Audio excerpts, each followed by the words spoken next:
जय माता दी दोस्तों। ओम नमः शिवाय। आज सावन पूर्णिमा है।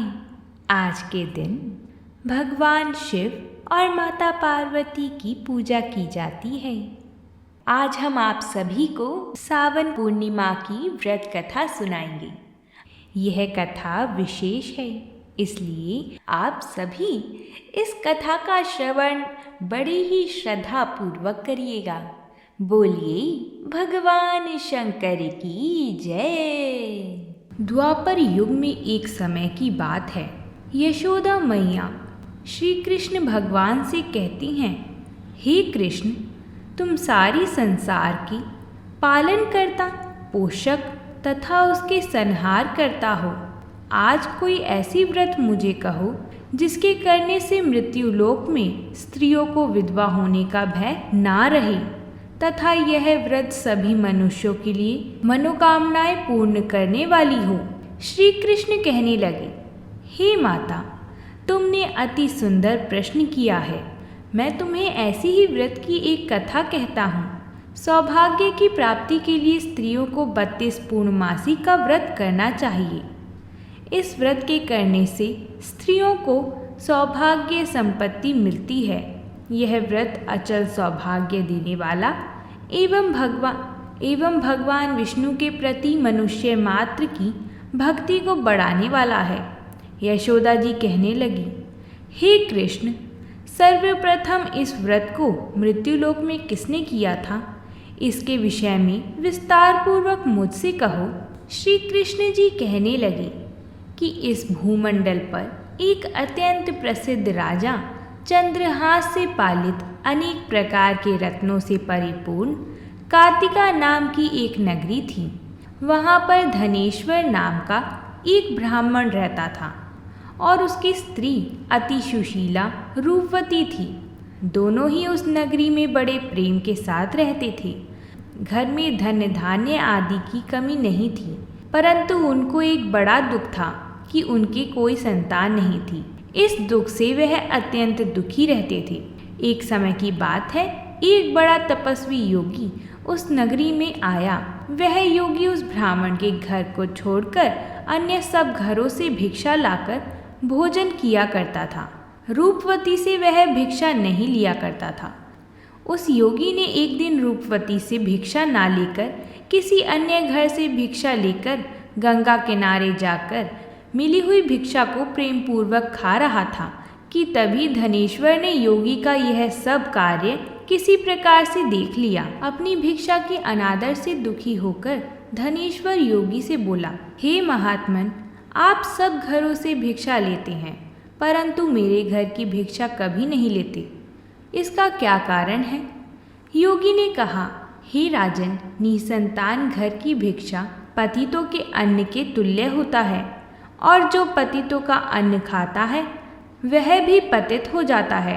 क्योंकि तुम निसंतान हो, अंततः पतित हो जाने के भय से मैं तुम्हारे घर की भिक्षा नहीं लेता हूँ। धनेश्वर यह बात सुनकर अपने मन में बहुत दुखी हुआ और हाथ जोड़कर योगी के पैरों पर गिर पड़ा तथा आर्तभाव से कहने लगा, हे महाराज, यदि ऐसा है तो आप मुझको पुत्र प्राप्ति का उपाय बताइए। आप सर्वज्ञ हैं, मुझ पर अवश्य ही यह कृपा कीजिए। धन की मेरे घर में कोई कमी नहीं है, परंतु पुत्र ना होने के कारण मैं अत्यंत दुखी हूँ। आप मेरे इस दुख का हरण करें, आप सामर्थ्यवान हैं। यह सुनकर योगी कहने लगे, हे ब्राह्मण, तुम चंडी माता की आराधना करो। तभी घर जाकर उसने अपनी स्त्री से सब वृतांत कहा और स्वयं तप के लिए वन में चला गया। वन में जाकर उसने चंडी की उपासना की और उपवास किया।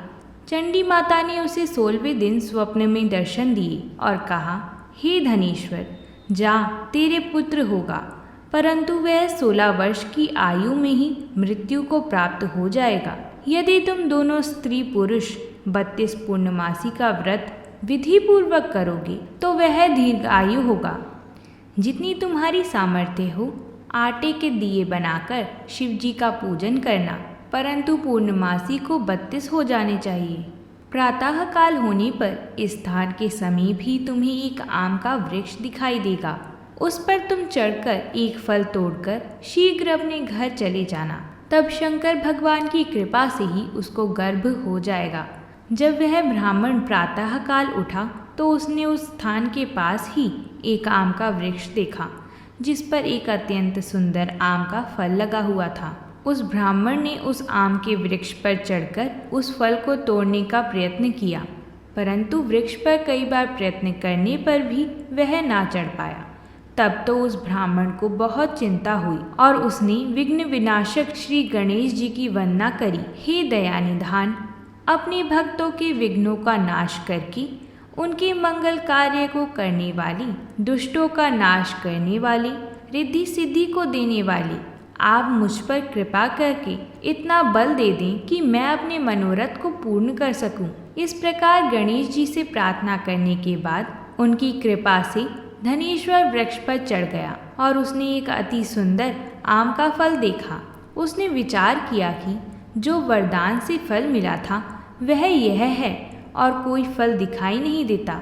उस धनेश्वर ब्राह्मण ने जल्दी से उस फल को तोड़कर अपनी स्त्री को लाकर दिया और उसकी स्त्री ने अपने पति के कथा अनुसार उस फल को खा लिया और वह गर्भवती हो गई। देवी जी की असीम कृपा से उसे एक अत्यंत सुंदर पुत्र उत्पन्न हुआ, जिसका नाम उन्होंने देवीदास रखा था। माता पिता के हर्ष और शोक के साथ वह बालक शुक्ल पक्ष के चंद्रमा की भांति अपने पिता के घर बढ़ने लगा। भवानी की कृपा से वह बालक बहुत ही सुंदर था, सुशील और विदा पढ़ने में बहुत ही निपुण हो गया था। माँ दुर्गा जी की आज्ञा अनुसार उसकी माता ने 32 पूर्णमासी का व्रत रखना प्रारंभ कर दिया था, जिससे उसका पुत्र बड़ी आयु वाला हो जाए। 16 वर्ष लगते ही देवीदास के माता पिता को बड़ी चिंता होने लगी कि कहीं उनके पुत्र की इस वर्ष मृत्यु ना हो जाए। इसलिए उन्होंने अपने मन में विचार किया कि यदि यह दुर्घटना उनके सामने हो गई तो वह कैसे सहन कर सकेंगे। इसलिए उन्होंने देवीदास की मामा को बुलवाया और कहा कि हमारी इच्छा है कि देवीदास एक वर्ष काशी में जाकर विद्या ग्रहण करे और उसको अकेला भी नहीं छोड़ना चाहिए, इसलिए साथ में तुम चले जाओ और 1 वर्ष पश्चात इसको वापस लौटा लाना।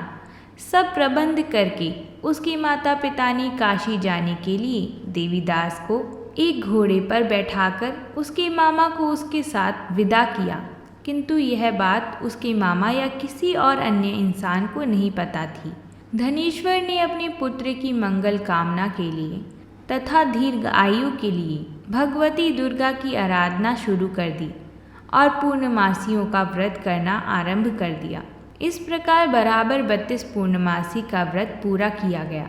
कुछ समय पश्चात एक दिन वह दोनों मामा और भांजा मार्ग में रात्रि बिताने के लिए किसी ग्राम में ठहरे हुए थे। उस दिन उस गांव में एक ब्राह्मण की अत्यंत सुंदर और गुणवती कन्या का विवाह हो रहा था। जिस धर्मशाला के अंदर वर और उसकी बारात ठहरी हुई थी, उसी धर्मशाला में देवीदास और उसके मामा भी ठहरे हुए थे। संयोगवश कन्या को तेल आदि चढ़ाकर मंडप आदि का कृत्य किया गया, परंतु लड़का एक आंख से काड़ा था। वर के पिता ने अपनी चतुराई से परामर्श करके निश्चय किया कि यह देवीदास मेरे पुत्र जैसा ही सुंदर है, मैं इसके साथ ही लगन करा दूं और बाद में विवाह के अन्य कार्य मेरे लड़के के साथ हो जाएं।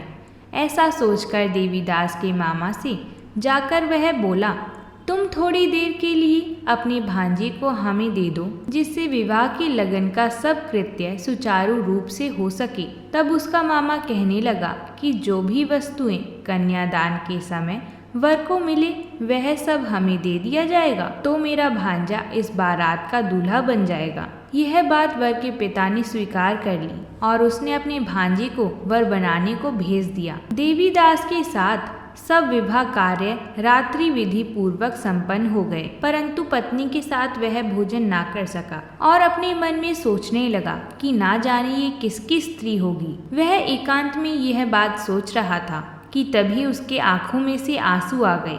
तब वधू ने पूछा कि क्या बात है जी, आप इतने उदासीन व दुखी क्यों हो रहे हैं। तब उसने सब बातें जो वर के पिता वह उसके मामा में हुई थी उसको बतला दी। तब कन्या कहने लगी कि यह ब्रह्म विवाह के विपरीत कैसे हो सकता है।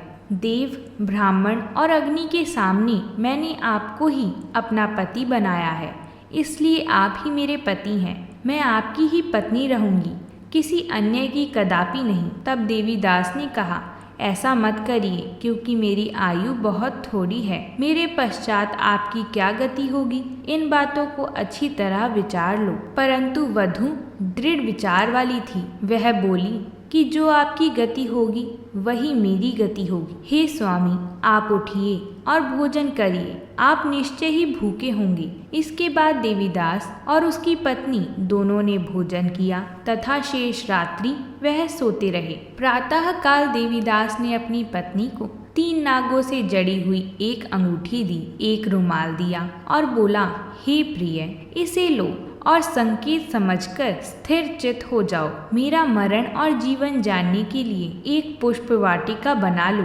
उसमें सुगंधित वाली एक नव मलिका लगा लो। उसको प्रतिदिन जल से सींचा करो और आनंद के साथ खेला कूदा करो तथा उत्सव मनाओ।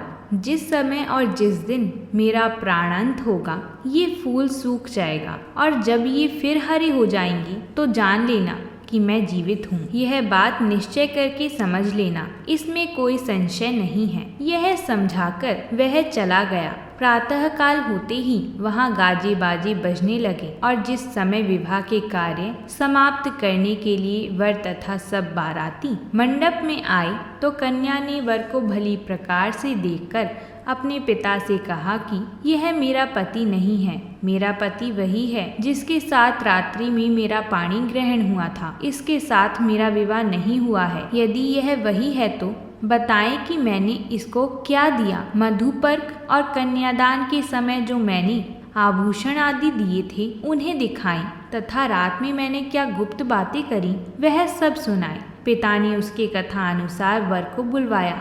कन्या की यह सब बातें सुनकर वह कहने लगा कि मैं कुछ नहीं जानता। इसके पश्चात वह खुद और सारी बारात भी अपमानित होकर वह वहां से लौट गए। भगवान श्री कृष्ण बोले, हे माता, इस प्रकार देवीदास काशी में विद्यन के लिए चला गया। जब कुछ समय बीत गया तो काल से प्रेरित होकर एक सर्प रात्रि के समय उसको डराने के लिए वहां पर आया। उस विषधर के प्रभाव से उसके शयन का स्थान चारों ओर से विष की ज्वाला से विषैला हो गया था, परंतु व्रत राज के प्रभाव से उसको काटने ना पाया, क्योंकि पहले ही इसकी माता ने 32 पूर्णिमा का व्रत कर रखा था। इसके बाद मध्या के समय स्वयं काल वहां पर आई और उसके शरीर से उसके प्राणों को निकालने का प्रयत्न करने लगी, जिससे वह मूर्छित होकर पृथ्वी पर गिर पड़ा। भगवान की कृपा से उसी समय पार्वती जी के साथ भगवान शंकर जी वहां पर आ गए। उसको बेहोश देखकर पार्वती जी ने भगवान शंकर जी से प्रार्थना की, हे महाराज, इस बालक की माता ने पहले ही 32 पूर्णिमा का व्रत किया था, जिसके प्रभाव से हे भगवान आप इसको प्राणदान दें। माँ भवानी के कहने पर भगवान शंकर जी ने उसको प्राणदान दिया। इस व्रत के प्रभाव से काल को भी पीछे हटना पड़ा और देवीदास स्वस्थ होकर बैठ गया। उधर उसकी स्त्री उसके काल की प्रतीक्षा किया करती थी।